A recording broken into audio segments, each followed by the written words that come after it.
Isang bagay na proud ako sa sarili ko, yung kahit nahihirapan ako, pinagpapatuloy ko pa rin yung mga pangarap ko. Pagdating nga po pala ng madaling araw ay gising na kaming lahat para mag-ayos at para pumasok sa trabaho. Sa tagal-tagal ko nga po pala dito sa aming kumpanya, normal na lang sa amin yung gumising ng maaga para mag-ayos, maligo, at tignan yung aming sasakyan. Nasanay na rin yung aming katawan at nasanay na rin yung aming pagtulog. Pero para sa akin, okay lang naman. Yung trabaho, kayang-kaya. At dito kasi sa amin, wala ka nang iisipin. Libre lahat, pagkain mo, tubig mo, accommodation mo, at mayroon din kaming laundry. Kaya para sa amin, nag enjoy kami sa aming trabaho.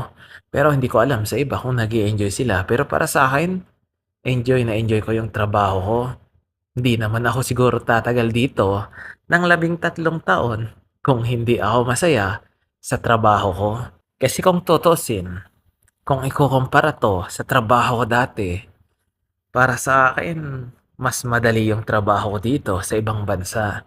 Dati kasi, isa akong guard, isa akong welder, at isa akong nagtrabaho sa isang pawn shop. Kaya kung ikukumpara ko, mas masaya ako at mas nag-e-enjoy ako sa trabaho ko dito. Nagbaon nga po pala ako ng tinatawag nilang laban. Ang version niya nga po pala ay lalagyan ko ng asukal. Hindi ko kasi siya kayang inumin ng walang halong asukal o walang halong kahit ano.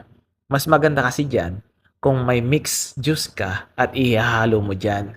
Kasi yung lasa niya, lasang panis siya. Pero masustansya siya.